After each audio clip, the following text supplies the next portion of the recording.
வணக்கம் மக்களே. இப்போ இந்த வீடியோல நாம என்ன பார்க்க போறோம்னா, என்னவா இருக்கும் எனக்கு என்ன தெரியும்.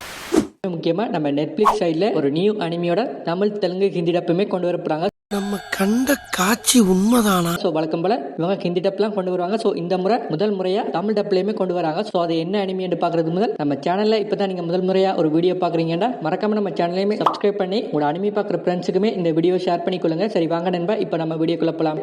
சரி, இதுல நம்ம முதலாவது என்ன பார்க்க போறோம்னா, நம்ம நெட்ஃபிளிக்ஸ் சைட்ல ஏதாவது ஒரு அனிமியோட தமிழ் டப் ரிலீஸ் பண்ணுவாங்கன்னு ரொம்ப நாளா வெயிட் பண்ணி கொண்டு இருந்திருப்போம். ஆனா அவங்க அடுத்தடுத்து ஹிந்தி டப்ல ரிலீஸ் பண்ணி கொண்டு இருந்தாங்க. ஸோ இப்போ முதல் தடவை தமிழ், தெலுங்கு, ஹிந்தி டப்ல ஒரு அனிமியை கொண்டு வராங்க நண்பா. ஸோ அது என்ன அனிமின்னு பாத்தீங்கன்னா, ஸ்டீல் பால் ரன் ரேஸ்க்கு உங்களை வரவேற்கிறேன். JoJo's bizarre adventure steel ball run என்கிற அனிமி தான். ஸோ இப்போ இந்த அனிமியை மார்ச் 19 இருந்து நம்ம நெட்ஃபிளிக்ஸ் சைட்ல தமிழ், தெலுங்கு, ஹிந்தி டப்ல பார்க்கலாம் நண்பா. ஸோ இப்போ இதுக்கான ட்ரெய்லருமே ரிலீஸ் பண்ணியிருக்காங்க. ஸோ அதுவுமே தமிழ் டப்லயுமே ரிலீஸ் பண்ணியிருக்காங்க. ஸோ யாரும் பார்க்காம இருந்தீங்கன்னா மறக்காம போய் பார்த்து அந்த ட்ரெய்லருக்குமே ஒரு லைக் பண்ணி வச்சுக்கணுங்க. நான் இப்போ மறுபடியும் என்னோட சொந்த கால்ல நின்னுட்டேன்.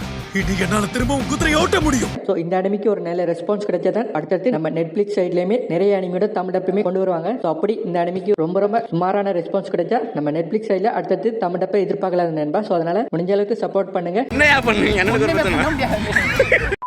ஸோ இதில் என்ன பிரச்சனைனா, இதுக்கு முதல் ரிலீஸ் ஆன முதல் 6 பாட்டுமே இவங்க தமிழ் டப்ல ரிலீஸ் பண்ணல. ஸோ முதல் 6 பாட்டுமே ரிலீஸ் பண்ணாம இப்போ இது ரிலீஸ் பண்ண புதுசாக பார்க்குறவங்களுக்கு புரியுமான்னு கேட்டிங்கன்னா கண்டிப்பாக புரியும். ஸோ முதல் 6 பாட்டோட தொடர்ச்சியா இந்த பார்ட் 7 இருக்குமான்னு கேட்டிங்கன்னா அதான் இல்லை. புதுசாக பார்க்குறவங்களுமே ஈஸியாக புரிஞ்சுக்க முடியும். அதாவது ஒரு ரீபூட் மாதிரி தான் இந்த பார்ட் 7 இருக்க போது. ஸோ முதல் 6 பாட் பார்த்தவங்களுக்குமே பிரச்சனை இல்லை. ஏன்னா அவங்களுக்கு ஈஸியாக அந்த அனிமோட அனிமேஷன் மற்றும் கேரக்டர் டிசைன் எல்லாமே செட் ஆகிருக்கும்.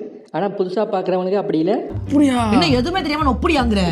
ஸோ இதுக்குமே ஒரு நல்ல சப்போர்ட் இருந்தா முதல் 6 பாட்டுமே இவங்க தமிழ் டப்லயுமே கொண்டு வரலாம். கனவுல கூட நடக்க முடியாத விஷயத்த எவ்வளவு கான்பிடென்ட்டா சொல்றான் பாரு.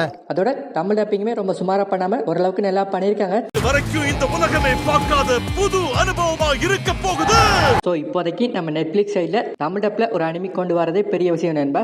வரலாறுலயே முதல் முறையா. சோ அதனால முடிஞ்ச அளவுக்கு நம்ம நெட்ஃபிளிக்ஸ் சைட்ல பார்த்து சப்போர்ட் பண்ணுவோம்.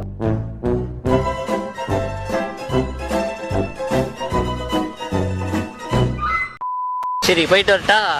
போயிட்டு வாங்க, டாடா. சின்ன சேனலுக்கு எதா இருந்தாலும் அது கொஞ்சம் ஆதரவு கொடுங்க. உங்க பொண்ணான கையை வந்து அந்த பெல்லில தட்டிடுங்க.